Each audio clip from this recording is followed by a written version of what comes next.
Hello বন্ধুরা, কেমন আছো তোমরা সবাই? তো এটা হলো এই ওয়েডিং সিজনের ফার্স্ট বিয়েবাড়ি নিমন্ত্রণ। তো ঢুকেই দেখছি বেশ অনেক বড় জায়গা, এরকম ফাংশনের অ্যারেঞ্জমেন্ট করা হয়েছে। আর এটা একটা রিসেপশন পার্টি। জায়গাটা খুবই বড়, কিন্তু প্রচণ্ডভাবে ভিড় ছিল, প্রচুর ভিড় ছিল।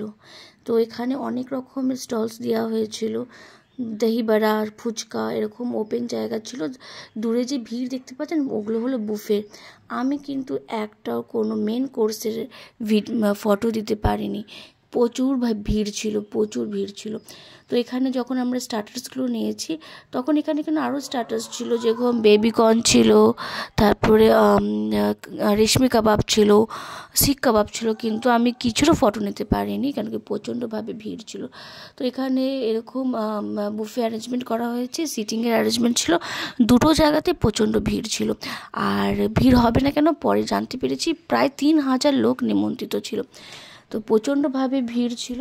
তো ভিড় ওখানে এতটাই ছিল কি আমি কিছু সেভাবে মেন কোর্সে ভিডিও করতে পারিনি। এই কাকিমা দুজনকে দেখে কিন্তু মাঝে মাঝে খুব খারাপ লাগছিল। সবাই এঁটো প্লেটগুলো ওনাদের হাতে দিচ্ছিল আর ওনারা রাখছিল। আমার না মানে এইসব জিনিস না আমি খুব হার্ট হই, মানে আমার খুব খারাপ লাগে। তো কী করা যাবে, সবার নিজস্ব কাজ থাকে। তো এখানে একটা ফটো তোলার ছিল, কি রিটেন গিফটের মতন সবাইকে ফটো তুলে দেওয়া হচ্ছে। তারপরে ওই ফটোগুলো ফ্রেম করে আবার রিটেন গিফট হিসাবে দেওয়া হচ্ছে। তো আমি আমার হাজবেন্ড, আমার বাবুদেরকে নিয়ে এখানে ফটো তুলেছি। এই বেশ ব্যাপারটা খুব ভালো হয়েছে। তারপরে দেখলাম ফাংশনের ওখানে একটা ব্যাপার হয়ে গেল। এই যে আঙ্কেল আছে, সে স্টেজ থেকে নামবেই না, স্টেজে নাচ করে যাবে। তো এটা বেশ খুব মজার হচ্ছিল, সবাই দেখে খুব হাসাহাসি করছিল, আমারও খুব ভালো লাগছিল।